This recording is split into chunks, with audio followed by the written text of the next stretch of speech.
everyone, Joe here from ActionX. Welcome to What's in the Tuber. Welcome back. If this is your 8th Walker Season 3 episode review, hope you're doing well. Happy New Year's. Honestly, the way we ended the both Walker reviews last year, with there being no return date, no nothing at all, I honestly thought we were going to wait a while, which honestly, considering how very close to the wire Walker episodes have been usually in production to release, and again, it's not a CG heavy show, so it's not really, it wouldn't take that long to make an episode in post. I'm not saying that at all, but knowing how close to cut the wire is, I thought they were just going to wait till the entirety of season 3 was done and then release the rest. At least that's what I was thinking, because we didn't even know what the hell the second half of the year was going to be for the CW. We still don't. I think we got like 2 return dates for 2 long-awaited shows like The Flash and stuff. Everything else, we don't know when Nancy Drew's coming back.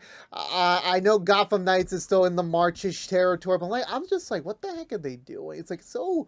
Joe, and I understand this is a transitional year for the CW. They literally were like finishing up one era, then the new people took over, and then they're trying to just like, we're just continuing on what they were planning already, but they're already trying to like insert their own stuff in there. So it's a little messy, and honestly, right now for the Walker side, I honestly don't know what the hell's going on. I really don't, because honestly for me, we spoke about this a little bit last year about renewals and just like, will we see Walker season 4? Will we see Independence expand into season 2? Honestly, I really don't know. I mean, as many of you know, we'll talk more about this tomorrow, but yeah, Independence is in its second half, where we know how many episodes it's going to get, because it's a freshman show. They already confirmed it's not going past 13, but we'll talk more about that tomorrow.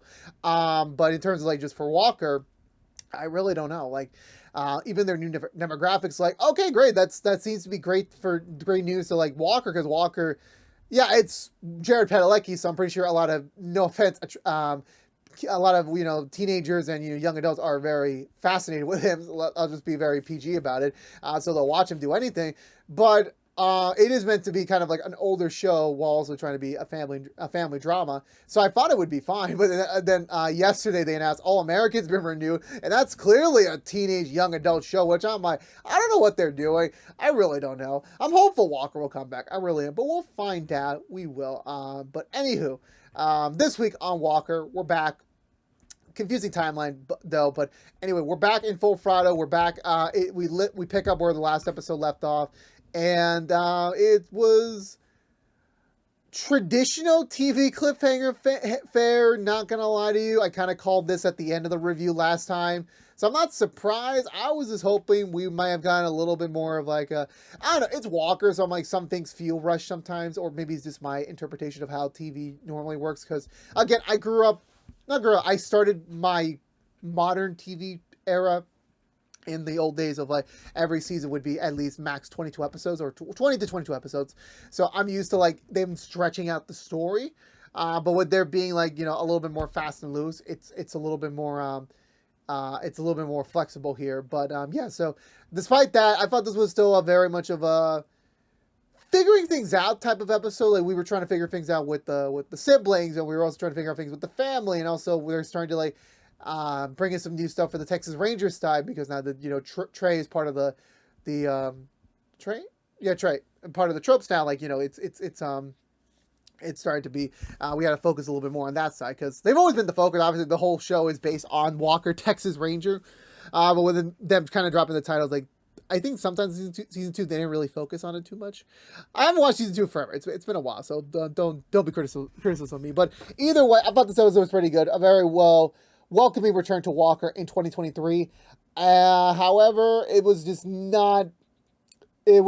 traditional cliffhanger resolution fare. That's all I'll say. But, with that being said, let's go for the Butcher recap and talk about this week's episode of Walker. So we began right where the last episode left off. Walker and August return home after their last father-son talk. They look at Marlene on the ground. She's obviously, they're concerned, like, is she dead? Is she just passed out? What's going on? They call Grandpa Walker over to come check her out.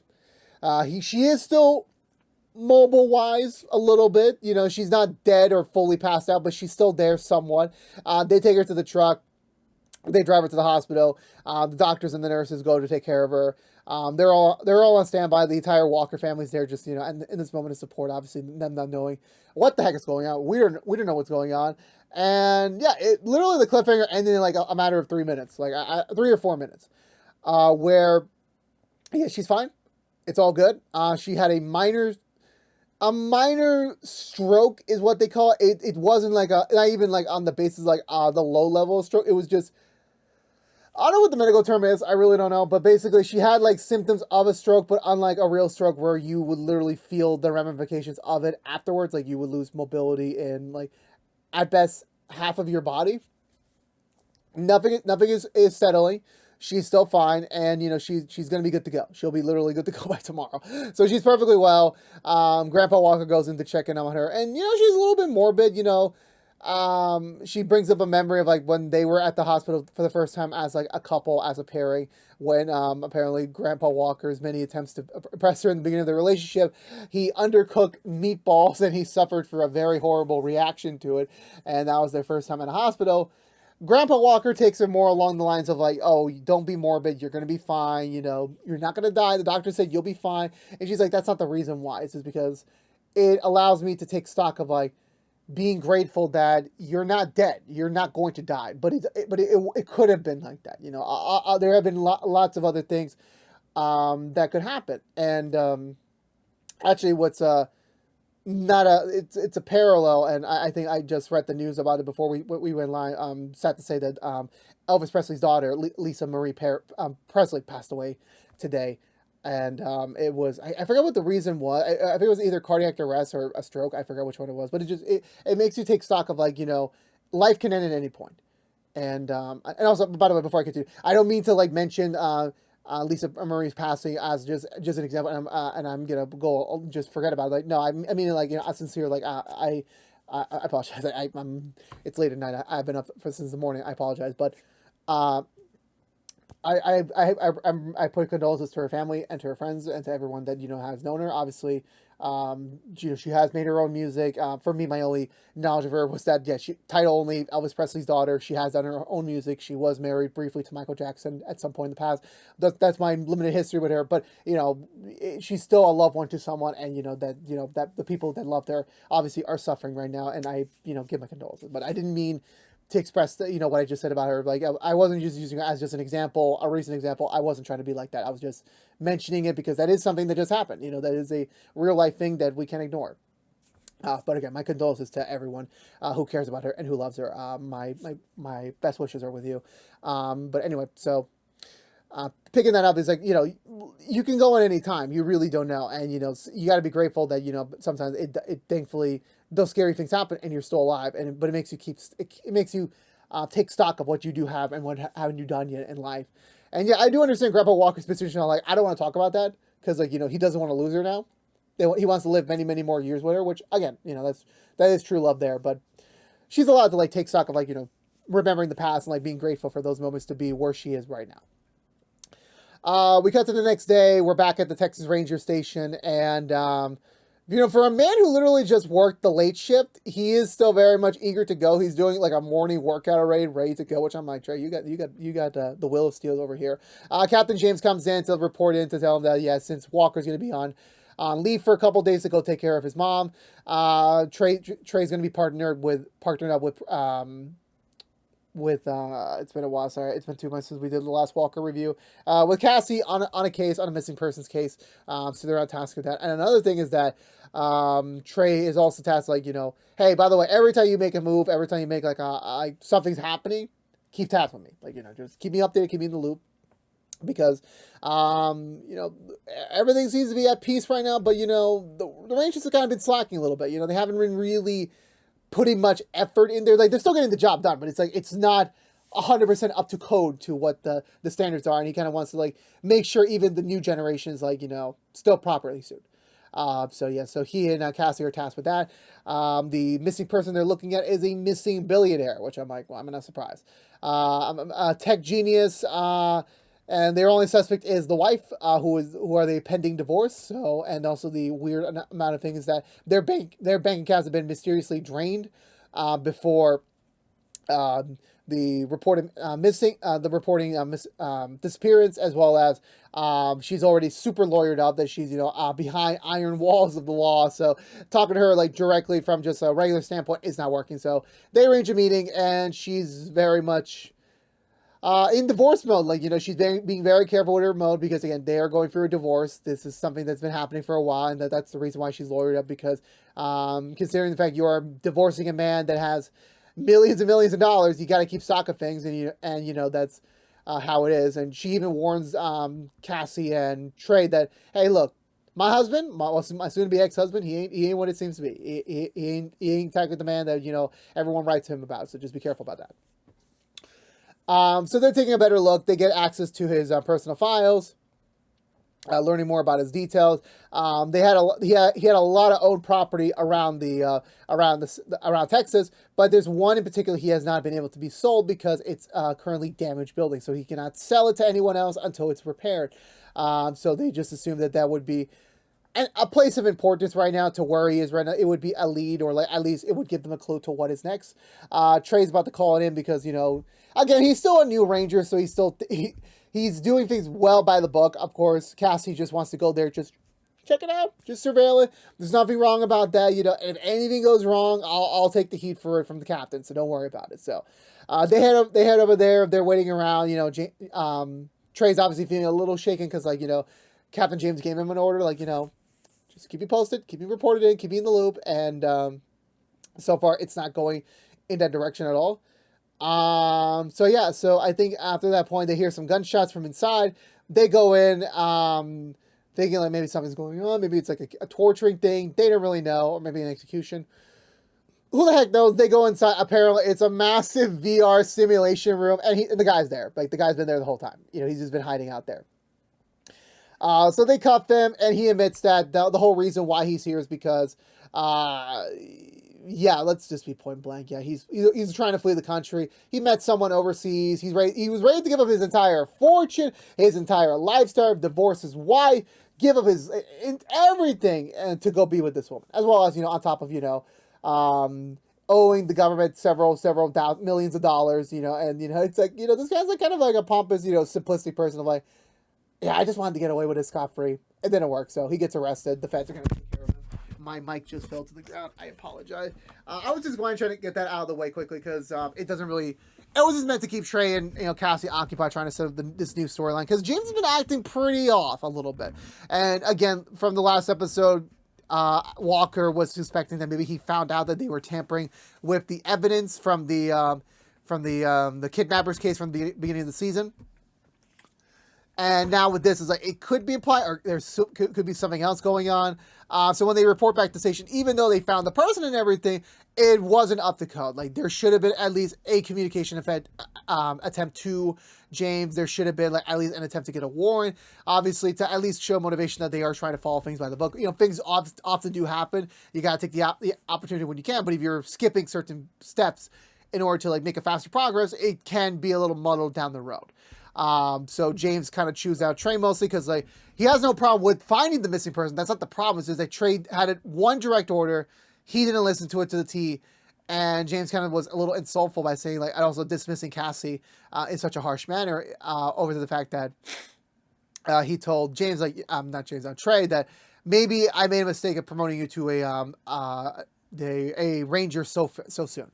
And he leaves. Which, honestly, I thought he was just going to fire him off the spot. That's what I was thinking. But, he just leaves. And I'm just freaking, what the fuck? This is not James' character. We know James is a hard ass. We know that. We've seen that before plenty of times in the last 2.5 years. But the fact that it was, just so direct and just so, not menacing, but just so malicious was just not in his character. It was just something that we weren't expecting. And, obviously something way more is up that we'll probably find out more once Cordell comes back next week. So we go back into the Walkers. Liam and Grandpa Walker take Grandma Walker home, and Grandpa Walker instantly is ready to okay, we're gonna start you on a heart healthy diet. We're gonna take out all the salt from our meals. We're gonna live a much healthier lifestyle. This family. And Grandma Walker's like, oh please, this is not what I wanted. Yes, the stroke was bad. I get it, but I'm still here. I'm still alive, and there's obviously other reasons to do so. And even Grandpa Walker even admits, it's obviously August. That was the last stressful thing to happen to this family before your stroke. So clearly it's his fault there, which honestly, you can't really deny it. We had a scene with Liam and Grandma Walker for a bit. They're talking about something. I forgot what the context was, but they hear noise in the kitchen. It's Grandpa Walker packing up literally everything in the kitchen that has sodium or any high levels of salt, which is basically the entire pantry. And Grandma Walker's like, we don't need to go to this extreme extent. I know what the doctor said, but we can just do things in moderation. But he's like, nope, I ain't losing you. We ain't going back to the hospital again anytime soon. So this is what we're going to do. And Grandma Walker's like, you know what? Okay, fine. You do what you gotta do, but I want to have a serious conversation about our wills. And again, I understand the timing is off, but again, you take stock of your life. You gotta really reanalyze where things are with you, and just how things are going to go in the future. And she says she wants to update the will. She wants to amend it because the last time they wrote it, they only had Cordell and Liam. Now they have 2 grandkids. They have more property now. And after the whole freaking race from last season, anything can happen. So at least she wants to have a fallback just in case of something was to happen to her. So she tries to pitch these new amendments to Grandpa Walker, but he's not really feeling it. He's like, I don't want to talk about this anymore. And by the time August comes in, he's like, yeah, I'm definitely out. I need to, I can't be around my grandson right now. I just can't. But thankfully, August and Grandma Walker managed to patch the boat. He apologizes for his actions, and then, he's going to try and do better right now. And, she's like, you're forgiven. Don't worry about it. So, seems to be fine with them right now. It seems to be good. Cordell comes in trying to talk to Grandma Walker about just, settling down, just being calm. But Grandma Walker's not ready to settle yet. She wants Walker to do her a favor. She wants him to go all the way to Dallas to go bring back her brother, which we spoke about in the last episode review, that she had a falling out with her brother over something traumatic when they were younger, and for almost the last 20 years of living, they have not been in contact with each other. What that traumatic thing was, we don't really know, but 20 years ago was a long time, and she's, again, from the last episode, she tried every Thanksgiving to keep in touch with him, but it hasn't been working really. So she's hopeful with everything that happened that he could probably drag him back over here to meet up again and bury the hatchet. And she also recommends that he brings the kids along with them in hopes to try and patch things up between them, because there's still a really big hole between Stella and August right now, so that has to be filled. Cordell weakly agrees. He knows he has to do it because it's his mom, and also with everything going on, he really can't make her sad right now. So he takes the kids along. They head up to Dallas. At first, it seems pretty peaceful, kind of calm, kind of tense, of course, obviously, because this is the first time the 3 of them have been in an enclosed space for a while. They're discussing. They're trying to have a civil family discussion about what they're going to do and trying to get him back home with them. However, August and Stella immediately get off the wrong foot again. They have another argument again. And Cordell's like, okay, enough's enough. I'm not dealing with this for 3 more miles, so here's what you're all going to do. You're going to go walk the rest of the way. Yeah, that's right. Walk 3 miles. I'll meet you there. And yeah, that's about it. And I'm like, Jesus Christ. And honestly, again, August is old enough. Stella's an adult. Technically, it is legal. He doesn't have to really drive them around everywhere. So that's a very fair assessment. So they pick it up on foot. They get to the bed and breakfast. They don't see Cordell anywhere. They're about to ask a question about where their grunkle is. I say grunkle because technically I know the technical term is grand uncle, but the last time I've heard grand uncle or grunkle being used was in Gravity Falls, and I missed that show so much. So give me a break. Where was I gonna go with that? Yeah. So we pick it up. The owner, which happens to be obviously the Grunkle, but he doesn't know about them yet, is that he assumes that these 2 are just here to fuck and they're just looking for a room to fuck, which I'm like, of all places to go to, if I was in that scenario, which I haven't, I'm being honest with you, I would not use a bed and breakfast for a freaking just a fuck section. I really wouldn't. I would go to a motel first. Or maybe even if I had money, I go to a hotel. Or use a car or something. I'm not going to a bed and breakfast to go bang someone. And this is Texas we're talking about. But anyway, Ronald's the maid there. He's a little disrespectful to them about just his natural assumption about them. They're about to get into it. Cordell walks in because apparently he needed a coffee break as well, because I could sure use one as well. And then, immediately the guy recognizes him and like, oh shit, it's you. And it's once he starts putting the pieces together, kids, this is your Grunkle.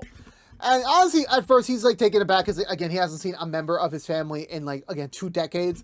And he's just very shocked. And of course, obviously Walker had to drop the news. They're like, yeah, Grandma Walker went to the hospital. She had a stroke, but she's fine right now. He had a brief heart attack, obviously, because it is still family. He is still going to care about her. But obviously, whatever this, past trouble between them were, it's obviously, very, it's very difficult. And, and again, it's imperative, that he at least knows about it, and he does acknowledge it, but he's still being a hard ass and not refusing to cooperate with them about just everything going on. He dismisses them, thinking okay, I got no vacancies right now, so and I don't want to talk to y'all. So if your business is concluded, you can leave. However, before they could leave, Cordell expressed, oh no, we do have a reservation here under Stella Blue, which I'm like, I don't know how Cordell made that reservation at all, but I'm glad he did. So they have a reason to stay, and he's at least a good owner. He's not gonna forcefully kick them out or cancel their reservation. He's just okay, fine, take your keys in the morning. Y'all get the fuck out of here. I really don't care. So they settle in. They try to pick things back up from August and Stella's point of view again. From their argument again, they're bickering too much. Cordell has enough of it. He even drops his dinner and everything. Which for me personally, I would not leave an argument until my dinner is complete. Then I will leave. I will not waste the food for anything unless it's a really severe conversation. Which then I'll leave the food. Yeah, so they leave, and Stella and August kind of hash out a little bit more together about each other, about just their actions. And Stella makes a very wise observation about August and makes an assumption to why he's being rebellious all of a sudden, is that it's mom, it's Emily again, and because. Remember, August and his mom were very close together. They were very much beginning to bond over the photography stuff before she sadly passed. And they always had a very close relationship with each other, similar to how Stella would always be around her dad, because this is how things were. Daddy's girls and mommy's son. I'm never going to use those terminologies again. But he felt a kinship to her. And now that she's been gone for so long, just the fact of finally getting over it and okay, she's gone, but who do I really go to? And so you don't really have anyone to really discuss this with, and as well as all of his other emotional problems and just all of his other opinions. It started to affect him, and he didn't really have a good support system personally that he could trust to talk about this with. So he kind of imploded on himself. And then and so look, I hope you consider me as a good new option if you need to vent or anything or talk about it or anything, because again, they are brothers and sisters, they are family, and she's always going to be there for them. So it's sweet that they kind of start to get back to normal. They start trying to get to a good place. They're starting to get to a good place. And I'm guessing the Grunkle figures it out too. He notices yeah, this family is really honest. This is definitely something I would relate to. Because again, Cordell offered him by the morning time, if you want to come with us, the truck's open. But if it's not, okay, it is what it is. So they're about to leave without him, but he stops them for a bit and explains to them yeah, I would want to give a relationship with her a chance, but not now. Just I need a little bit more time. So I will come to her when the time is right. So yeah, so at least he's gonna be open to it, and they leave it off there. So yeah, that's I forgot what I was gonna say. That's still progress. That's still progress made. We head back to the Walker house where Grandpa Walker took over making dinner. They're very healthy dinner, and Grandma Walker kind of implodes on him because she doesn't like to be controlled. She doesn't like being told she has to follow this or she has to follow that if that's the recommendation. She knows in her heart that the stress mostly is coming from Grandpa Walker, because he's trying to control her, because again, I know he's thinking of her good intentions and thinking of her good health, but she just doesn't want to be kind of smothered by, oh, we got to eat this, we got to eat that. And, we got to watch your stress levels and everything. She understands it, but she doesn't like it. Grandpa Walker walks away for a bit, acting he's sad and defeated. Grandma Walker instantly realizes okay, I made a mistake. That was too harsh on him. She goes to apologize to him, but he prepared them a nice romantic dinner together. With very healthy spaghetti with no salt, which I'm I don't know how the fuck you do that. And she says it was all right, which I'm I'm gonna take your word for it. Cordell shows back up. He heads back and lets her know yeah, we talked to him. He is inclined to, but just now today wasn't the day. But they leave it as a positive hope of yeah, we are gonna get to that point eventually between us someday. And coincidentally enough, the moment he leaves to go back to his house, she gets a call from her brother, at least now beginning conversation between them again, which is pretty good. Can't wait to see what more that will develop in the future. And then we cut back to we're back at Cordell's house. He's getting a little bit of drink, kind of a little stress reliever after everything he's been through today. Grandpa Walker shows up. It's been a pretty interesting Thanksgiving this year. It's been pretty interesting. However, he does have a statement to say, and it's not something that has to have immediate change, but it is something he wants Cordell to consider pretty seriously, is that he would prefer if Cordell would find his own place again, move in on his own with his kids and kind of just be like that. Not to say he doesn't love the family, he doesn't like everyone being together. It's not that. It's mostly because that he just thinks that Cordell needs to get his family in order, and I think one of those steps is getting their own place, because and that is fair. It's the Full House effect. Like, not everything, y'all can't stay together forever. Like, it is family. They will always be family, but there comes a time where the next step requires you to go away for a bit. Even though again, he's not asking him go out of the state or anything, but just go back to your house. And I'm not sure if they still have that house or anything, but get it back in order. Which, honestly, it would be a good way to tee up a season 4 of Cordell and his kids moving out, beginning another new chapter. As an idea, I really don't know. I'm just spitballing here. And Cordell's immediately taken aback by it is something he hasn't thought about again, because again, he just finally got over Emily last season, so he just expected him to be at his parents' house for a little while longer while he gets affairs in order, and enough time has passed, and honestly, I do agree with him. It's been more than a year since they moved in. So, yeah, logistically, it would be the best time to move out pretty soon. And, Cordell's thinking about it a little bit, because this is a conversation that he was expecting. And that was the end of the episode, him just pondering, is this the right move? Is moving out the right call? But that's where we end the episode, and this week's episode of Walker. Also, one of the weird thing I forgot to mention is that Cassie was making this joke to Trey about dry January, which I'm like, okay, I get we're airing this episode in January, but chronologically they stated before this takes place after Thanksgiving, so we should still be in November. So I'm like, I know it was a casual reference to us as the fans, but timelines are off, so correct that, please. I get the joke. I really get the joke, but still, regardless of that. But for me, I definitely liked it. It kind of felt like a little bit of a semblance of closure for August's rebellious act. Hopefully that kind of stops, because again, August is the best when he's getting emotionally developed, which I know this counts as emotionally developed, but when he's a little annoying, that's when I kind of stop. That's when I kind of really stop. Yeah, Grandma Walker's storyline, again, I know where they were going. It was they focused on the latter half more than the first half. I felt like if this was my call, I would have just kind of made it more like a background episode for Grandma Walker and her relationship with her brother. I feel like that would have been a better call. Really build up to the suspense. Is she gonna live? Is she gonna die? I know she wasn't gonna die, but still, it has you questionable, what is gonna happen, because you wouldn't know. But them wrapping it up in the first 3 minutes kind of relieve the tension a little bit of the show, which I'm it's a little bad when it happens, because you want to keep things on your toes, but once something's kind of secure and safe, you kind of get a little worried about it. Okay, Mom, I don't really have to really put this. I could be okay, I could be like this again. But that's just my opinion on it. Just about everything. Captain James, I'm really curious to see what's going on in his brain. I really do. I'm pretty sure they'll tackle this next week when we come back with Cordell, going back to the Texas Rangers. But we shall see what happens. But for me right now, the mid-season premiere was fun. Definitely was emotional, and definitely was pretty good. Was well worth the 2-month wait. So I'm gonna give this episode 1 3/4 thumbs up. Let me know in the comments below, what did you think of this week's episode of Walker? Let's start the conversation down below. And I think that's going to do it for me today, everyone. So if you're unaware, this has been What's the Two from ActionX, reviewing every episode in the 3rd season of Walker. If you want to know what we're doing normally, What's the Two, besides our Walker episode reviews, we are currently doing, tomorrow, Walker Independence episode reviews every Friday mornings. Next week, we also have the Rookie episode reviews every Tuesday nights, and then also the Rookie Feds episode reviews every Wednesday mornings. But if you don't care about Walker, you're in luck. We'll be back next week with another brand new episode on our new time slot of Thursday nights. So get used to that. We are on nights. Walker Independence is on Friday, tomorrow morning. So stay tuned for that front. But again, thank you so much for watching. Please subscribe to us on youtube.com/ActionX videos. Ring that bell for notification when our next episode review is live.